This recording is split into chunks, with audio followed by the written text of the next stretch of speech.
জুমা পৃথিবীতে কিছু কিছু রাষ্ট্রে আল্লাহ পাক রব্বুল আলামিন পরিক্রমা একটা সিস্টেম তৈরি করে দিয়েছেন যে দেখুন কেউ মুহররম মাস গতকালকেই পেয়ে গেছে, আমরা আজকে পেয়েছি। গত জুমার দিন ছিল জিলহজ মাসের শেষ জুমার দিন, আর আজকের জুমার দিন হচ্ছে মুহররম মাসের প্রথম জুমার দিন। তাহলে আমরা একটা বছর আমাদের হায়াতের জিন্দেগি থেকে বিদায় দিয়ে দিলাম। অধিকাংশ মুসলমান, বিশেষ করে বাংলা ভাষাভাষী বা অন্য ভাষাভাষী যারা, আরবিয়ানরা ব্যতীত অন্য ভাষাভাষীর লোকজন অনেকেই জানেই না যে আরবি একটা বছর আমাদের কাছ থেকে বিদায় নিয়ে চলে গেল। এর জন্য কতটুকু সহানুভূতিশীল হওয়া দরকার, সচেতন হওয়া দরকার, এ ব্যাপারে আমরা অনেকেই জানি না। আমরা হায়াত পেয়েছি, আমাদের মৃত্যু হয় নাই, এটা হচ্ছে আল্লাহ তাআলার মস্ত বড় নিয়ামত।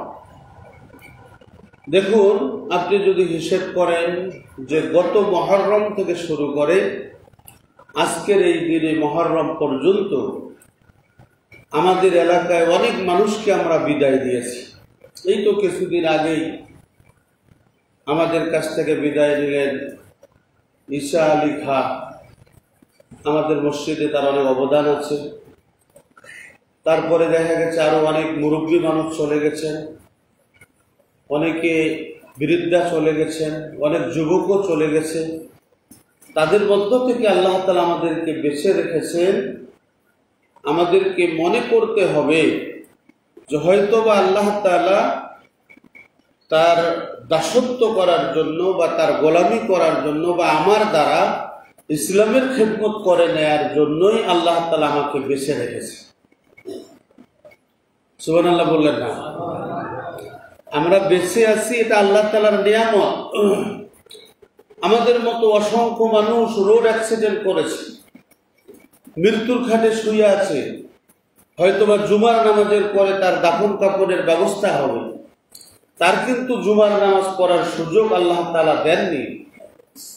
আর আমাদের মতো নাদান, আমাদের মতো পাপিষ্ঠ, আমাদের মতো অধম, এই আমাদের মতো অধমদেরকে যে আল্লাহ তাআলা কবুল করলেন, আমরা যে তার ঘরে আসতে পারলাম, তাকে রুকু করতে পারলাম, সেজদা করতে পারলাম, এটা কিয়ামত পর্যন্ত শুকরিয়া আদায় করে শেষ করা সম্ভব নয় বলে সুবহানাল্লাহ। রাসূলুল্লাহ সাল্লাল্লাহু আলাইহি সাল্লামের হাদিস, আমরা যখন রুকু করতেছি রাসূলুল্লাহ সাল্লাল্লাহু আলাইহি সাল্লাম বলেছেন, একটা মানুষ যতক্ষণ রুকুতে থাকে, এই রুকু থাকা অবস্থায় তার শরীরের যে ভার, সে দিয়ে আল্লাহর তাসবিহ পাঠ করে যে সুবহানা রাব্বিয়াল আযীম, সুবহানা রাব্বিয়াল আযীম, সুবহানা রাব্বিয়াল আযীম, তার শরীরের ওজন পরিমাণ সওয়াব আল্লাহ তাআলা ওই ব্যক্তির আমলনামায় দিয়ে দেন বলে সুবহানাল্লাহ। যখন আমরা সেজদায় যাই, সেই একই ক্যাটাগরি রাসূলুল্লাহ বলেছেন যে সুবহানা রাব্বিয়াল আ'লা, আমরা যে বলতেছি হ্যাঁ আপনি পবিত্র, আপনি সর্বাধিক সম্মানিত, হে আল্লাহ আপনার তুলনা আর কোনো কিছুর সাথে নেই। তখন আল্লাহ তাআলা ফেরেশতাদেরকে ডেকে বলেন যে ফেরেশতারা দেখো, আমার ওই নতুন বাড়াইপাড়া জামে মসজিদের মুসল্লি, সে রুকুতে যে সেজদাতে গিয়ে আমার তাসবিহ পাঠ করতেছে, অথচ আমাকে দেখে নাই। বলেন সুবহানাল্লাহ। কোরআন হাদিস থেকে হয়তো বা শুনেছি, আমার মহত্ব, আমার গুরুত্ব, আমার মর্যাদা সম্পর্কে তার হয়তোবা একটু ধারণা হয়েছে। সে যেভাবে আমাকে না দেখে সেজদা করতেছে, আমি আল্লাহ তাআলা যতক্ষণ পর্যন্ত সে সেজদায় আছে, ততক্ষণ পর্যন্ত তার শরীরের ওজন সমপরিমাণ সওয়াব তো আল্লাহ দিচ্ছে নেই। তার সাথে সাথে আল্লাহ তাআলা গর্ব করে বলতেছেন যে যতক্ষণ পর্যন্ত সে আমার তাসবিহ পাঠ করতেছে, আমি তার জীবনের সগীরা গুনাহগুলো আমি আল্লাহ তাআলা মাফ করে দেই। বলুন সুবহানাল্লাহ। কত বড় দামি। আর আমরা তো কোন রকম রুকু থেকে তাড়াতাড়ি, যত তাড়াতাড়ি উঠতে পারি, সেজদা থেকে যত তাড়াতাড়ি উঠতে পারি, যেভাবে কাঠ ঠোকর মারে, বক ঠোকর মারে, আমরা এইভাবে রুকু সেজদার ঠোকর দিয়ে উঠি। আসলে এগুলো উচিত নয়। এগুলো হচ্ছে নামাজের সাথে খামখেয়ালি করা। নামাজে অমনোযোগী ওই ব্যক্তি হন, কোরআনে বলা হয়েছে যে আল্লাযীনা হুম ইউরাউন, যে মানুষগুলো নামাজে অমনোযোগী থাকে এদের ব্যাপারে বলা হয়েছে যে এরা মানুষ দেখানো নামাজ পড়ে নাউজুবিল্লাহ। এজন্য সম্মানিত মুসলিমবৃন্দ, আজকের জুমার আলোচনা আমাদের হওয়ার দরকার হচ্ছে পর্যালোচনা। একটা বছর আমার হায়াতের জিন্দেগি থেকে চলে গেছে। আমি তো এইভাবে উদাহরণ দিয়ে থাকি, কয় মিনিটে 1 ঘন্টা হয় বলেন? 60 মিনিটে 1 ঘন্টা। বাংলাদেশের মানুষের গড় আয়ু বর্তমান 60-65, ধরে নিলাম 60 বছর। এই আপনি দেখেন যেভাবে গত মহররম চলে গেল, এই মহররম চলে আসলো, মনে হচ্ছে ঘড়ির কাঁটার মতো চলছে। কি বলেন? তার মানে হচ্ছে আপনাকে আমাকে ধরে নিতে হবে যে আমি 60 মিনিট বাঁচবো। কয় মিনিট বাঁচবো? 60 মিনিট। আমাদের প্রথম ভাবনাটা এটা হওয়া দরকার। আমাদের যাদের বয়স 40-এর কাছাকাছি চলে আসছে, 40 পার হয়েছে, 50 পার হয়েছে, এই অনুভূতি আনতে হবে। প্রথম আত্মসমালোচনাটা হবে যে আমার হায়াতের জিন্দেগির 40 মিনিট চলে গেছে আর আমি 20 মিনিট বাঁচব। আমার হায়াতের জিন্দেগির 45 মিনিট চলে গেছে, 50 মিনিট চলে গেছে, 55 মিনিট চলে গেছে, 59 মিনিট চলে গেছে, আর আমি 1 মিনিট বাঁচব। আচ্ছা বলেন, যদি কোনো মানুষ জানতে পারে যে অমুক দিনে অমুক রাতে, ওই রাতের ওই সময় তোমার মৃত্যু হবে, এই ব্যক্তিটার দ্বারা কি সংসার হবে? ব্যবসা হবে? বউকে সময় দিতে পারবে? সন্তানদের জন্য আপনি এত পেরেশান, হ্যাঁ, সন্তানকে আমেরিকায় পড়াশোনা করাতে হবে, সন্তানকে লন্ডনে পড়াশোনা করাতে হবে, সন্তানের একটা ভবিষ্যৎ গড়ে দিতে হবে। অনেক টাকা পয়সা নিয়ে আপনার আমার চিন্তা, আপনার আমার গবেষণা, কিভাবে সন্তানটাকে দাঁড় করা যায়, মেয়েটার বিয়ে বন্দোবস্ত করে দেয়া যায়। আপনি আমি বেঁচে আছি বিধায় এত পরিকল্পনা হচ্ছে। আর যেই মানুষটা 2টা বাচ্চা রেখে রোড অ্যাক্সিডেন্টে মরে গেল, যে মানুষটা তার স্ত্রীকে গর্ভবতী রেখে রোড অ্যাক্সিডেন্টে দুনিয়া থেকে বিদায় নিল, এই মানুষটার পরিকল্পনাটা কি ছিল? চিন্তা করেছেন একবার? আজকের আমাদের এই আত্মসমালোচনার অভাব, নিজের মধ্যে এই আত্মসমালোচনা আনতে হবে। কিয়ামতের মাঠে কঠিন মুসিবতের সময় যেই বাচ্চার জন্য, যেই বিবির জন্য আপনি আমি এত পেরেশান, এদের খপ্পরে পড়ে আমরা যারা আল্লাহ তাআলার পথ থেকে দূরে সরে গেছি, আল্লাহ তাআলা তাদের ব্যাপারে সার্টিফিকেট দিয়েছে, ইয়া আইয়ুহাল্লাযীনা আমানু, হে ঈমানদারগণ, লা তুলহিকুম আমওয়ালুকুম ওয়ালা আওলাদুকুম আন যিকরিল্লাহ। আল্লাহ বলেছেন যে ঝুঁকে পড়ো না।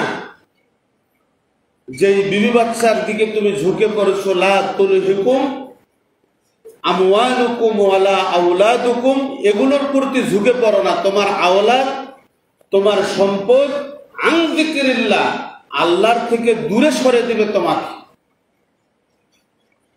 তুমি এতটুকুন করবে যতটুকুন করা দরকার, এর চেয়ে বেশি কিছু করলেই ক্ষতিগ্রস্ত হবে। এটা আল্লাহ তাআলার বিধান। আজকে আমরা যে পরিকল্পনা তৈরি করতেছি, এই পরিকল্পনা সাময়িক সময়ের জন্য, কখন শেষ হবে এটা কেউ আমরা বলতে পারি না। এজন্য আল্লাহ তাআলা বলেছেন, ওয়া মাকারু ওয়া মাকারাল্লাহ আল্লাহু খায়রুল মাকিরিন। তারা ষড়যন্ত্রের জাল পাতে ইসলামকে নিশ্চিহ্ন করার জন্য আমি আল্লাহ তাআলা পরিকল্পনা করি তাদের ষড়যন্ত্রকে ধ্বংস করার জন্য। আল্লাহু খায়রুল মাকিরিন, আমি আল্লাহ তাআলার কৌশলটাই, হিকমতটাই, আমার মক্করটাই, আমার পরিকল্পনাটাই হচ্ছে উত্তম পরিকল্পনা। বলুন সুবহানাল্লাহ। আল্লাহর পরিকল্পনার কাছে কোনো পরিকল্পনা খাটবে না।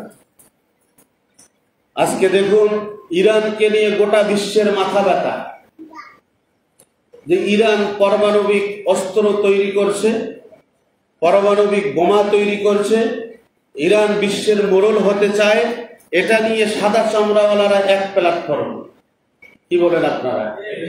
ইহুদি, নাসারা, খ্রিস্টান সমস্ত অমুসলিম এক প্ল্যাটফর্মে, আর আমরা মুসলমানরা ফতোয়াবাজি দিয়ে ব্যস্ত। ও কাফের হয়ে গেছে, ও মুশরিক হয়ে গেছে, ও সুন্নি, ও শিয়া, ও কাদিয়ানি। হ্যাঁ, এটা ঠিক।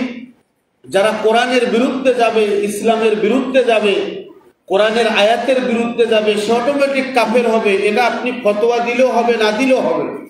কিন্তু মানবতার দৃষ্টিকোণ থেকে আপনি যদি হিসেব করেন, আপনার প্রতিবেশী একটা হিন্দুর বাড়িতে আগুন লাগবে আর আপনি বাড়িতে বসে বসে পানি খাবেন, এটা কি সম্ভব? আপনার উচিত হলো সেই প্রতিবেশীর পাশে দাঁড়া। একজন অমুসলিম রোড অ্যাক্সিডেন্ট করেছে, আপনার উচিত তাকে হাসপাতালে দিয়ে যায়। এটা হচ্ছে মানবতার কাজ। কিন্তু কে শিয়া, কে সুন্নি, এটা পরের সাবজেক্ট। ইরান যে একটা শক্তি ধরে আছে বিশ্বের দ্বার প্রান্তে, মুসলমানদের অভিভাবকের ভূমিকা আয়াতুল্লাহ খামেনি যে পালন করতেছে, এজন্য আমাদের উচিত হলো ফতোয়াবাজি বাদ দিয়ে তার হাতকে শক্তিশালী করা। কিন্তু আমরা মুসলমানরা সেটা না করে ফতোয়াবাজি শুরু করে দিয়েছি।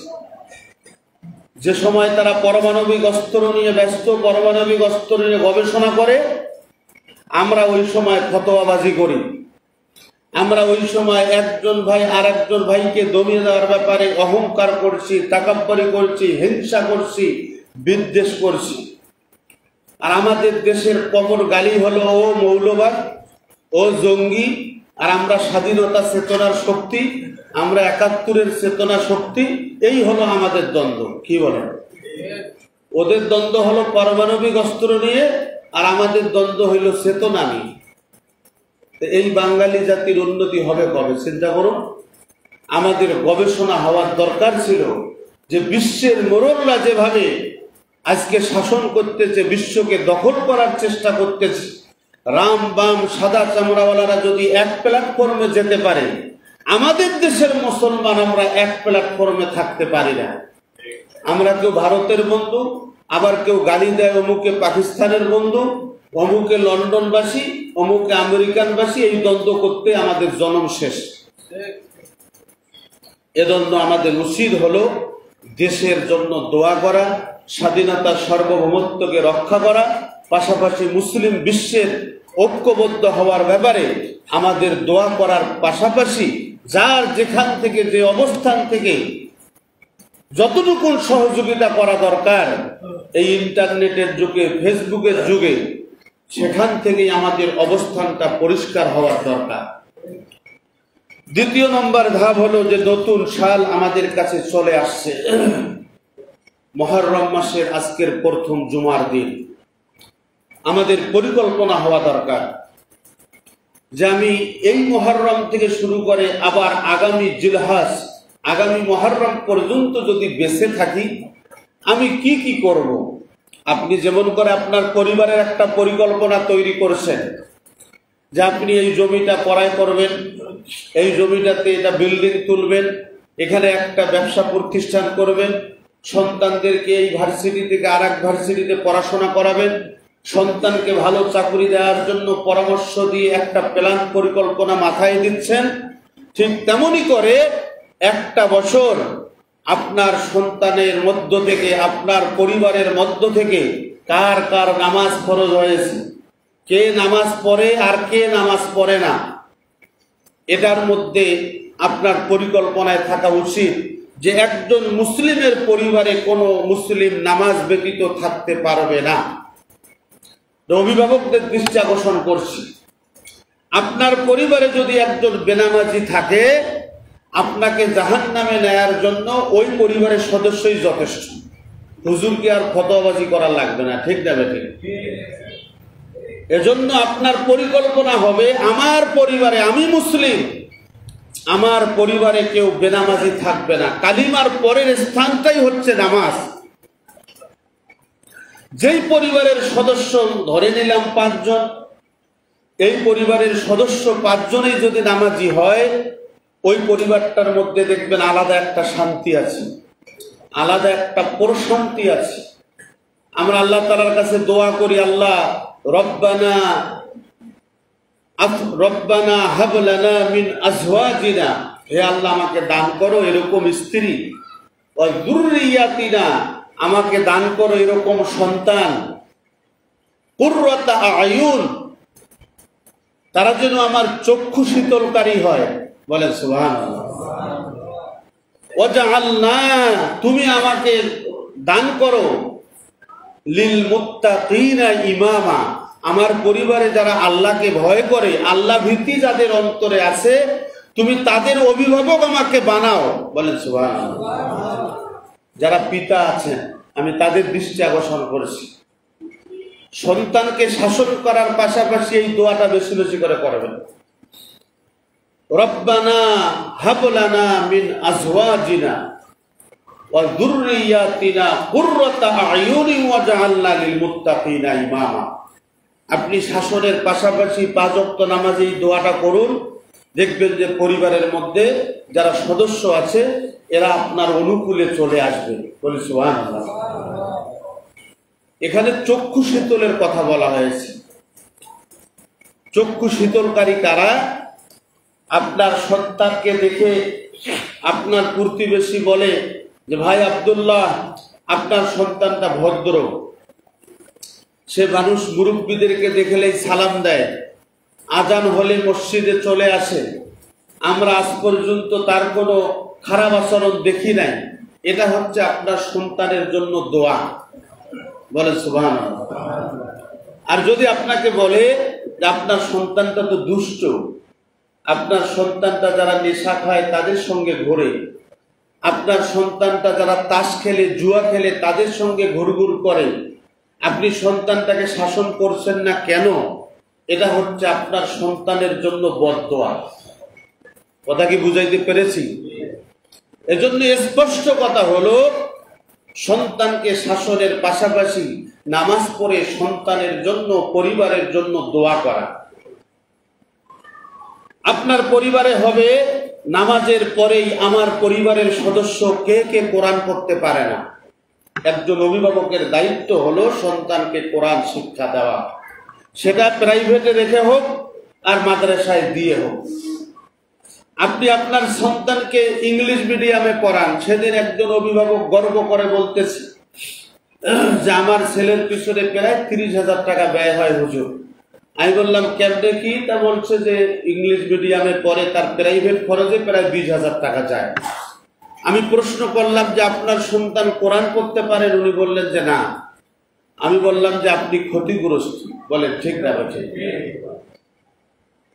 কোরআন শেখাবেন, হুজুরকে 500 টাকা 1000 টাকা দিবে, ওই সময় টাকা বের হয় না, কারণ হুজুররা তো আর প্রাইভেটের ক্ষেত্রে দাম দর করে না। কথা বুঝেন নাই?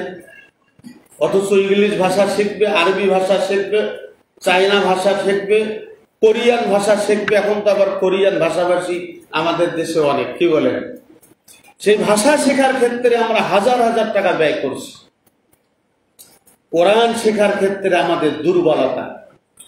আমি মনে করি অভিভাবক যারা আছেন তাদেরকে আমি অনুরোধ করব, আপনার পরিবারের সদস্য যে কোরআন পড়তে পারে না, এই সদস্যকে কোরআন শেখার জন্য আপনি একটা প্রাইভেট টিচার যদি রাখেন, সেই টিচারের পিছনে যদি আপনার 5-10 হাজার টাকা ব্যয় হয়ে যায়, এই টাকাটা দান করলে যেই সওয়াব হবে আপনি ওই সওয়াব পাবেন। বলে সুবহানাল্লাহ।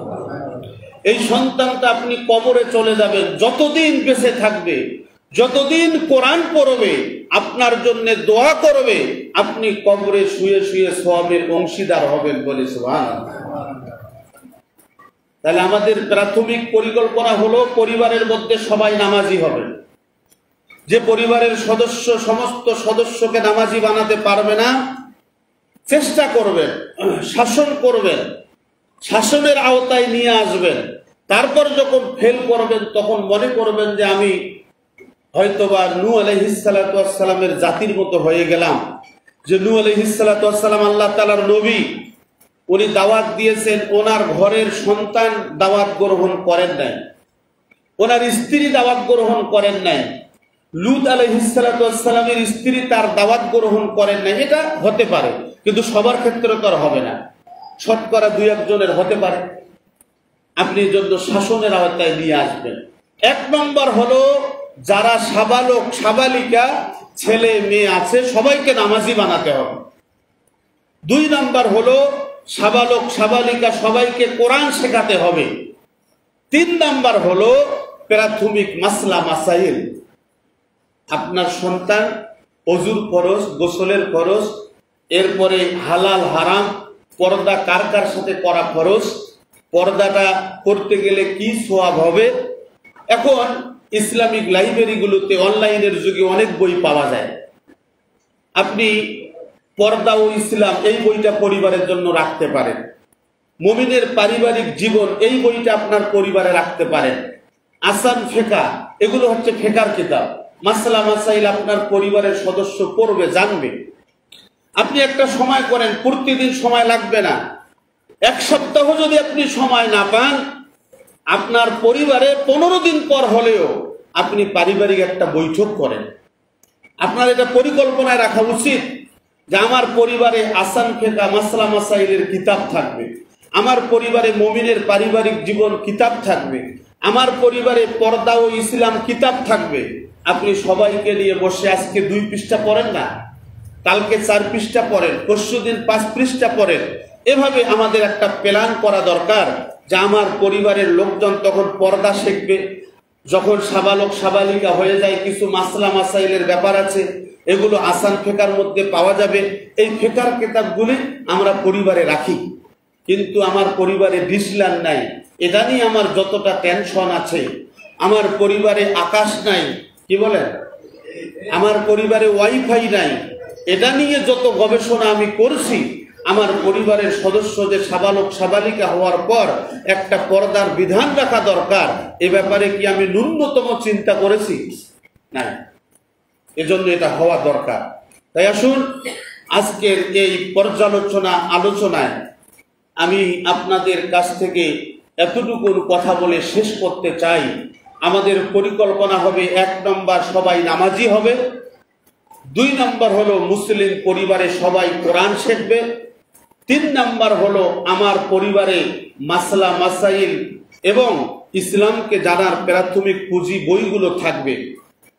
ছোট্ট একটা লাইব্রেরি হলো আমার পরিবারে, 40-50টা বইয়ের একটা লাইব্রেরি হলেও ইসলামিক পরিবারের একটা লাইব্রেরি থাকবে। যদি আমরা এতটুকু পরিকল্পনা করে এটাকে বাস্তবায়ন করতে পারি, আল্লাহ পাক রব্বুল আলামিন দেখবেন যে আজকের এই মুহররম মাস, আল্লাহকে সাক্ষী রেখে বলছি, আগামী মুহররম আসার পূর্বেই আপনার পরিবারটা একটা জান্নাতি পরিবারে পরিণত হবে ইনশাআল্লাহ। ইনশাআল্লাহ এই প্ল্যানটা নেওয়া যায় না? আমরা সকলে এই প্ল্যানটা বাস্তবায়ন করার চেষ্টা করব ইনশাআল্লাহ। আল্লাহ পাক রব্বুল আলামিন আমাদের পরিবারের সদস্যদেরকে হেফাজত করুন, আমাদের পরিবারের সদস্যদেরকে ধৈর্যশীল হিসাবে কবুল করুন, আমাদের পরিবারের সদস্যদেরকে আমাদের চক্ষু শীতলকারী বানাই দেন। সকলে বলছি আল্লাহুম্মা আমিন। দোয়াটা সকলেই একবার আমার সাথে পড়ছি, রব্বানা হাবলানা। সবাই বলেন, কেউ মুখ বন্ধ রাখবেন না, বলেন রব্বানা হাবলানা মিন আজওয়াজিনা ওয়া যুররিয়াতিনা কুররাতা আ'য়ুনি ওয়াজআলনা লিল মুত্তাকিনা ইমামা। আবার বলছি, রব্বানা হাবলানা মিন আজওয়াজিনা ওয়া যুররিয়াতিনা কুররাতা আ'য়ুনি ওয়াজআলনা লিল মুত্তাকিনা ইমামা। সূরা ফুরকানের 74 নম্বর আয়াত, আপনার এই আয়াতটা কোরআন শরীফ থেকে বের করে মুখস্থ করতে পারবেন। আল্লাহ তাআলা আমাদের সকলের এই প্ল্যান পরিকল্পনাকে কবুল করুন। সকলে বলছি আল্লাহুম্মা আমিন। এই আশা ব্যক্ত করে সংক্ষিপ্ত কথা এখানে শেষ করছি। আগামী দিন আরো দেখা হবে, কথা হবে ইনশাআল্লাহ। যারা সুন্নত পড়ি নাই সুন্নত নামাজ পড়ি, এরপর খুতবা হবে, তারপর সালাত আদায় হবে ইনশাআল্লাহ।